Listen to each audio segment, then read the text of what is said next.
The first time you went to Hajj, what were your first impressions and what did you do? What really was quite awesome was the fact that I was in the midst of about 3.5 million people for the first time in my entire life. The atmosphere is wonderful, and you've got people from all over the world, from Malaysia, Indonesia, Turkey, South Africa, the Middle East, you know, Europe, America, Canada. So it's really, really quite exciting.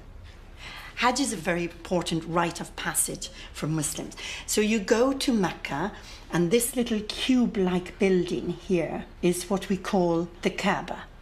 It's very significant in the sense that it signifies the oneness of God, and that we as Muslims all around the world, wherever we are, we all pray towards the Kaaba, signifying the oneness of God. The Kaaba is at the centre of the Grand Mosque in Mecca, and it's the holiest site in Islam. It's the one place all Muslims turn towards when they pray, wherever they are in the world. During the Hajj, millions of Muslims walk around the Kaaba 7 times anti-clockwise to submit to Allah. The next stage of the Hajj is to walk or run 7 times between the hills of Safa and Marwa.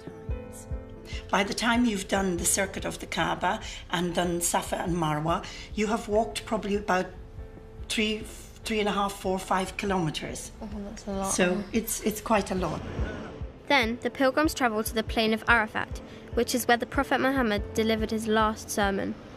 And Arafat, it's the most important day. It's the day when Muslims seek forgiveness from God for all their past, little mistakes. Yeah.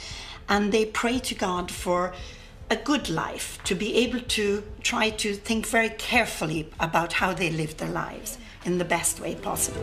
On their way there, they stop at what we call the Jamarat, which are big stone pillars, and represents the kind of bad omens of this world, and the temptations of getting back into bad habits. So what we do, we take these little pebbles and we throw them at the Jamarat.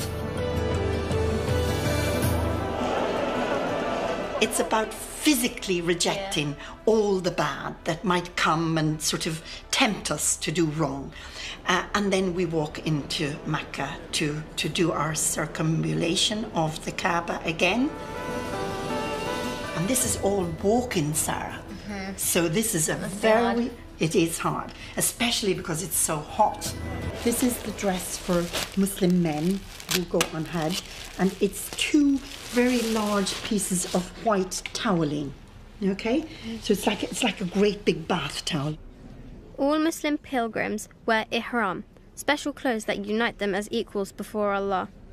They put one part of this around their waist, and then they pop the other one around the top part of their body and their shoulders. And what do the women wear?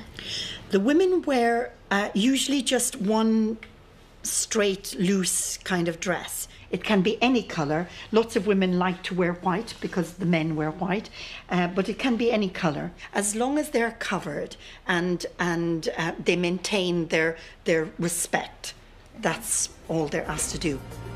The Hajj pilgrimage is one of the best things you can do as a Muslim. Every Muslim dreams of going. I think Hajj is going to be a really spiritual thing to do. The fact that you see like 3.5 million people, that's quite overwhelming. It would be a really spiritual moment, and I would really enjoy it.